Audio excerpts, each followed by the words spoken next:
drastically improve the conversion rates. Hi, I'm Jen, and welcome to this course on analyzing data in Excel. Microsoft Excel is a powerful tool for all things data related. I started using Excel when I was asked to improve my team's performance and cut resources. Instead of randomly making cuts, I did a thorough analysis in Excel. I concluded that if we made a small change, we could drastically improve the conversion rates. This meant more sales, adding revenue with fewer costs. Before we start looking at the specifics within Excel, let's talk about the data analysis process. This is a handy framework that you can follow regardless of the data tool you choose. We'll take it step by step. Create a business plan. Sometimes this is given to you, but it helps to understand what we want to accomplish with the analysis. During this course, we will examine Kickstarter project data to discover what elements make a successful project. Get the data. Once you know what you're trying to solve, you have to get the appropriate data. This could be a standalone dataset like we will use in this course, or it could include connecting to a database. It's easy to store multiple datasets within one Excel workbook. Explore the data. Once you have the data, you need to get familiar with it. We will review some easy steps to do that in Excel. Prepare the data. Now that you know what the dataset includes, it will likely need some cleaning. We will cover some simple steps to get started on data prep. If you speak with most anyone working with data, this is considered one of the most tedious but necessary steps. The time spent in properly cleaning data will set you up for a much more efficient analysis later on. Analyze the data. This is the fun part of working with data. Here's where you work to answer the business problem. We'll use Excel to do calculations that will help us analyze past Kickstarter projects. This will help us understand how to build a successful campaign ourselves. Present the findings. Once you complete the analysis, you are ready to share your findings. Usually this includes data visualizations. It can take many forms: a simple report via email with a summary of the findings with a chart or two, a real-time dashboard, or an elaborate presentation such as an annual report. This course will focus on exploring, preparing, and analyzing stages. Let's cover a few tips that will help you navigate in Excel more easily, especially when you have large data sets with many rows and columns. As we start looking at the data set, there's some fancy formatting. The alternating row colors and bold header denotes this as a data table. To make managing and analyzing a group of related data easier, you can turn a range of cells into a data table. One of the great features of data tables is the ability to autofill formulas in a column. Use the arrow keys with the Control or Command button for PCs and Macs respectively, and you will jump to the next blank cell in that direction. If you have a lot of blank cells, be mindful you might not be at the end of your dataset. Page up, down, left, and right keys are good alternatives for jumping blocks of rows or columns. The last two keyboard shortcuts to cover are Control or Command F and Control or Command G. They do similar but different things. If you need to go to a specific cell, use Control or Command G and enter in the cell label you want to go to. In contrast, if you have a value you're looking for, use Control or Command F. Please note, depending on the version of Excel you're using, the pop-up box for these shortcuts could appear in different locations. Let's practice.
Let's start exploring the dataset. We will be using Kickstarter information for wearables projects throughout the course. Wearables are electronics that a person wears in some manner. Smartwatches, heat-sensing clothing, and glasses with an embedded camera are some common examples of wearable technology. As we start looking at the dataset, it can be hard to see if two columns have the same information. For example, if we look at the pledged and USD pledge columns, many of the values look similar. It's not efficient to scroll through hundreds, if not thousands of records to see if they are identical matches. That's what the exact function does for us. Functions are predefined formulas that perform calculations by using specific values called arguments in a particular order. The exact function is quite simple. It starts with an equal sign. This tells Excel you want to use a formula, then type exact and open parentheses. Then you will enter the first value or cell you want to compare, followed by a comma, and then the second cell. Cells are labeled using letters for the column and numbers for the row. You can add more than two cells to compare, but keep in mind it will only return true or false. If you have more than two cells, it won't tell you where they don't match. As you can see, many of the records have matching amounts. If we explore to the left, we can see that not all amounts are provided in US dollars, explaining the ones that don't match. Next, we'll take a close look at the ID column, which represents the unique project identifier. Even though the column is set to left align, there appears to be some extra spaces in front of the IDs. You can use the trim function to get rid of those. The structure for the trim function is very straightforward. Type equals, trim, open parentheses, then select the cell you want to modify and close parentheses. The function trim is extremely useful because it removes any extra spaces at the beginning and end of the cell value. Please note that it won't change any spaces within the cell content. Another useful function to consider is sort. You can take a list of project names and sort it alphabetically. To use the function, type equals, sort, open parentheses. Are you noticing a trend? Then this function is a little different because you have to give a range of cells you want to sort. In this case, B2 to B104. Use a colon to separate the start and end cells. In order to specify the ordering, you need to add two optional arguments. First is the sort index or column number you want to sort. Since we only have one column, it's 1 followed by a comma. If you want to arrange the columns to start counting on the first selected column, regardless of where it's located in the dataset. Then, for A to Z, or smallest to largest, enter 1. For Z to A, or largest to smallest, enter -1. This is what the result looks like. All projects are ordered alphabetically. Let's take sort one step further. Now we want an alphabetical list of project names, but only for projects that have more than 1,000 backers, and this in reverse alphabetical order. We can incorporate the filter function into our formula. In order to combine functions, we will need to create a nested formula. This means we'll be using a function as part of another function. An important note to remember when working with nested formulas is that Excel executes them from the inside out. In this example, filter will be executed first, and then those results are used as an argument in sort. We want to filter the rows to just those with more than 1,000 backers. The filter syntax starts with equal, filter, open parentheses, the range to filter, since column C contains the number of backers for each project, and because there are 103 projects, our range will be C2 colon C104, then the criteria we want to use, C2 colon C104 greater than 1,000, close parentheses. You can add an optional rule about what to include if empty, but it's not necessary in this scenario. Let's combine sort and filter. Now we include the filter formula that you just saw as the first argument of the sort function. Important to note here is that starting range to filter now includes both columns B and C because we are sorting on column B and we are filtering on column C. The second argument, sort index, is the column number of the column we want to sort. In our example, there are two columns. We need to sort the first one. Now you give it a try.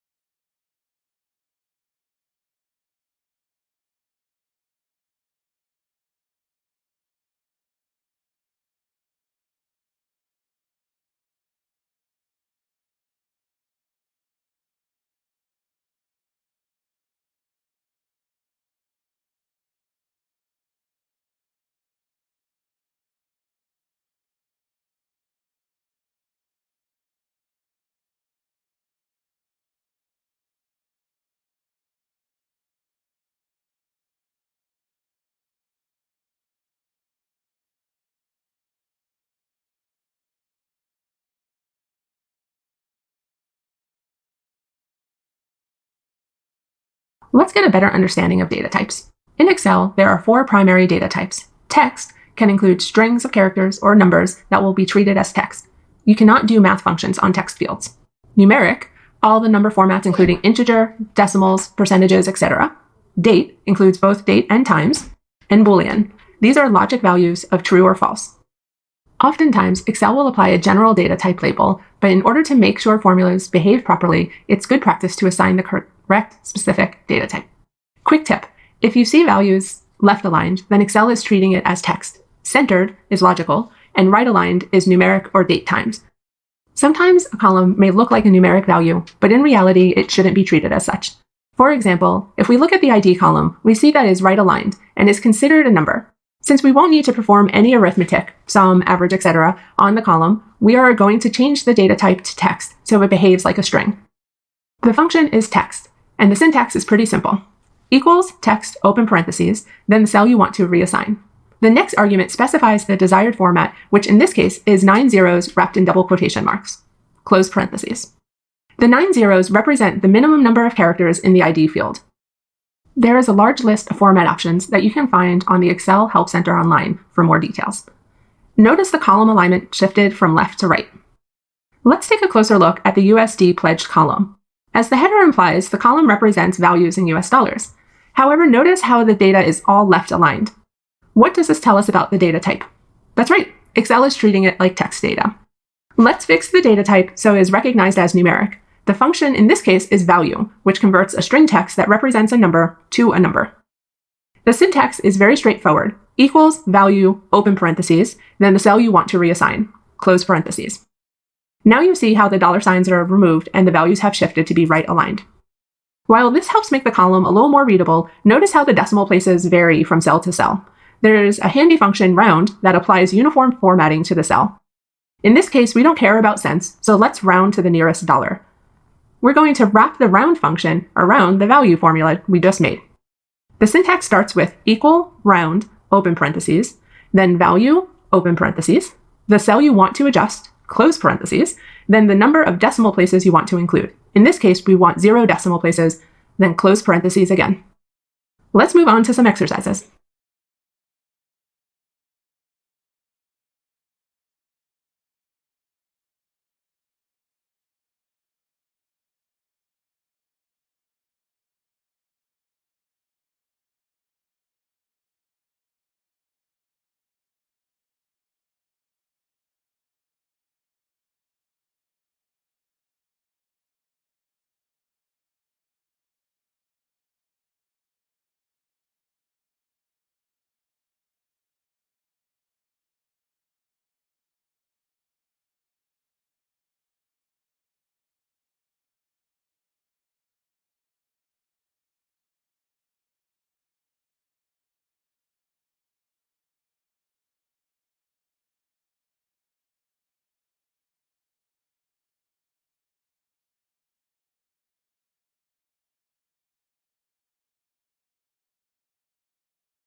Welcome back. Let's review the first part of the data analysis process. First, we form a business question, then get the data and explore the data sets. This is what we did in first chapter. In this chapter, we will focus our efforts on cleaning the data in order to prep it for analysis. As mentioned earlier, cleaning and preparing data can be time-consuming and very detail-oriented. While it's tempting to jump straight into analysis, please believe me that you will end up creating more work for yourself and starting over multiple times. Or worse, you could develop a recommendation based on bad data. So now it's time to get our hands dirty and prep the Kickstarter dataset. We'll start with some text or string cleaning. One of the most popular operations performed on text fields is concatenating, which joins text strings together in a new cell. For example, it's common to have first names and last names in separate columns, but it can be useful to combine them. Concatenate can do that. Taking a look at our dataset, notice that the project ID is separate from the project names. Let's join them together using concatenate. The syntax is equals concatenate, open parentheses, followed by the text or cells you want to combine with each other, separated by a comma, then close parentheses. In this case, let's join A2 and B2. How does that look? Wouldn't it be better if we added a dash between the ID and name? We can do that by editing the formula. adding the hard-coded text between A2 and B2. You have to put the desired text in between double quotes. In this case, we added a space, dash, space as the second argument. Now we can more easily distinguish the ID from the name. There are 3 functions that all work similar ways, but with different outcomes. Whenever a field has data collected in an open text box, like most online forms, you quickly observe how many variations in capitalization people employ. Depending on your need, it's possible to standardize the formatting to all lowercase, all uppercase, or improper capitalization when you capitalize the first letter of each word and the rest is lowercase. Not surprisingly, the functions are lower, upper, and proper respectively. Here's what happens when we apply each of these functions to the city field. When the lower function is used, there are no capitals. When upper is used, all letters of the city name are capitals. And when using proper, only the first letter of each word is capitalized. Now you give it a try.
Let's continue talking about cleaning text fields. Up until now, we modified all the characters in the cell, but sometimes you want to isolate a piece of the text string. Excel has many functions to help. We've been using the terms text and string interchangeably, but it might help to think about text fields as a chain where each link represents a location that can be anything, a character, symbol, or space, etc. So if we want to look at this project name, 3dmykicks-3dmykicks.com, how many links are there? You could count each element one by one, but that is difficult and tedious. Luckily, Excel has created a function for this. This function is called len, as in length. The syntax is equals len, open parentheses, the cell or text string you want to count, close parentheses. The result for this project name is 27. By itself, this information is interesting but not particularly useful. However, we can now use it in combination with other functions to extract only the portion of text we want. Looking again at 3dmykicks-3dmykicks.com, if we want just the project name, not including the website, we can use the left function. The syntax is equals left, open parentheses, then the cell to extract from, followed by how many characters to extract starting from the left. In this case, it becomes equal left, open parentheses, cell B2, len, open parentheses, in double quotes, 3dmykicks, close parentheses, twice. You might think this is a lot of work for something you could extract manually without any functions for a single instance. However, what happens if you have some imported data that looks like this? Clearly, there is something funky with the raw data, but it's easy to fix in Excel. Let's extract just the state information, leaving off the nonsense data. What's the length of the bad string? 7. Now let's use this information as we build the nested formula. Equal left, open parentheses, M2, len, open parentheses, M2, close parentheses, minus 7, close parentheses. The reason we are subtracting 7 from the total length is because each cell varies in length, but consistently has the bad string 7 spaces in length. We want the result to include everything to the left. The next function we'll discuss is write. It has a similar syntax to the left function. The big difference is that it starts counting the spaces from the right side instead of the left. The last common text function we'll discuss is substitute. As you can probably guess, the handy feature will look for a specified string within a cell and replace it with new text. Why is this useful? As you prepare data for analysis, it's vital to make sure formatting is consistent. For example, as we look through the project names, notice how some use a dash and others use a column to separate title and subtitle. The syntax for substitute starts with the cell reference, the old text you look for wrapped in double quotes, then the new text you also want wrapped in double quotes, and finally, you can specify how many times in a cell you want to modify the old text. Let's use substitute to change all the colons to dashes. Equal, substitute, open parentheses, B2, double quotes, colon, double quotes, dash, double quotes, close parentheses. Notice the change? Also note that if there was no colon in the name, like the second row, then the cell didn't change at all. Now try out these string functions for yourself.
In this video, we'll learn all about working with date data.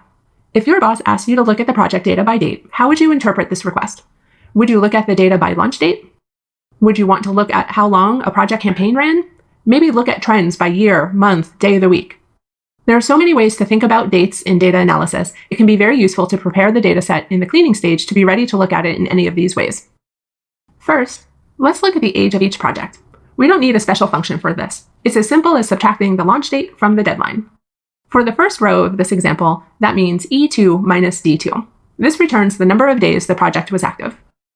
But what happens if we want to know how many days ago the project ended? There are two functions that look the same on the surface, but give slightly different answers: now and today. These functions don't have any arguments, but we do need to include the open and close parentheses so that Excel knows we want the function. Let's try them out. First, try now minus the deadline. Then in the next cell, today minus the deadline. What looks different? How can we have partial days in the now column? It's because the now function returns the exact date and time, whereas the today function only returns the day. Depending on the date format you're working with, one may be better than the other. In our situation, we don't have any time data, so the today function works best. When analyzing date data, you can treat the dates in one of two ways: continuous or discrete. Continuous dates represent information over time, such as January 1st to January 31st.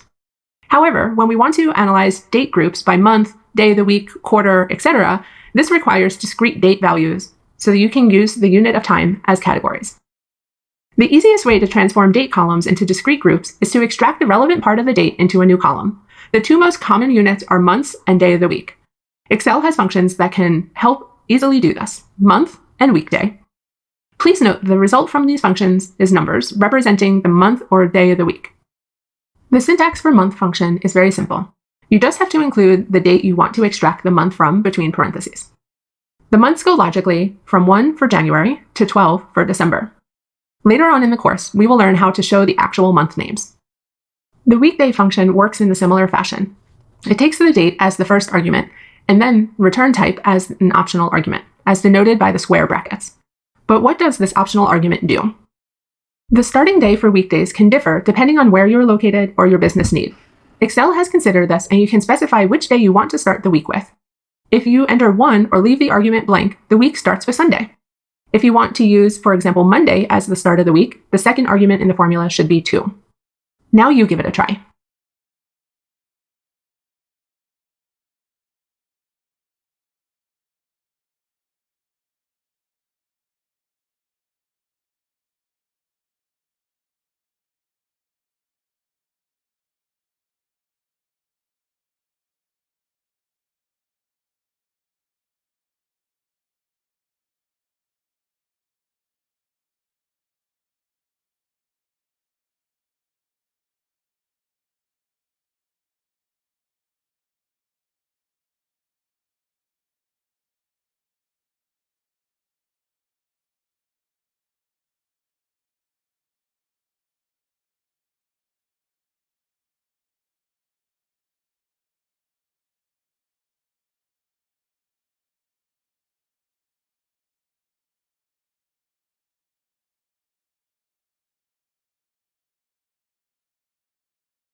Welcome back. It's time to cover what I consider the most important function in Excel. Up until now, we have focused all our efforts on cleaning and preparing data within one dataset. However, what VLOOKUP allows us to do is to incorporate data from another dataset and then plug it into our working dataset. This is why it's so important. In the last lesson, we added a column of the month from the launch date field. Let's use VLOOKUP to make those numbers into actual month names. We will need a new table of the list of months and numbers. See how I added the new tab called Date Tables. Before we put the function into practice, let's take a closer look at the syntax since it has more arguments than the previously used functions we've covered. What the heck does VLOOKUP mean? Vertical lookup. As the name implies, when you merge data together, Excel looks for the matching value between two columns or verticals, one in each dataset. Don't worry if you don't understand that yet. We'll go into more detail looking at each argument that makes up the function. The first argument is the lookup value. This is the value on the destination dataset to match on.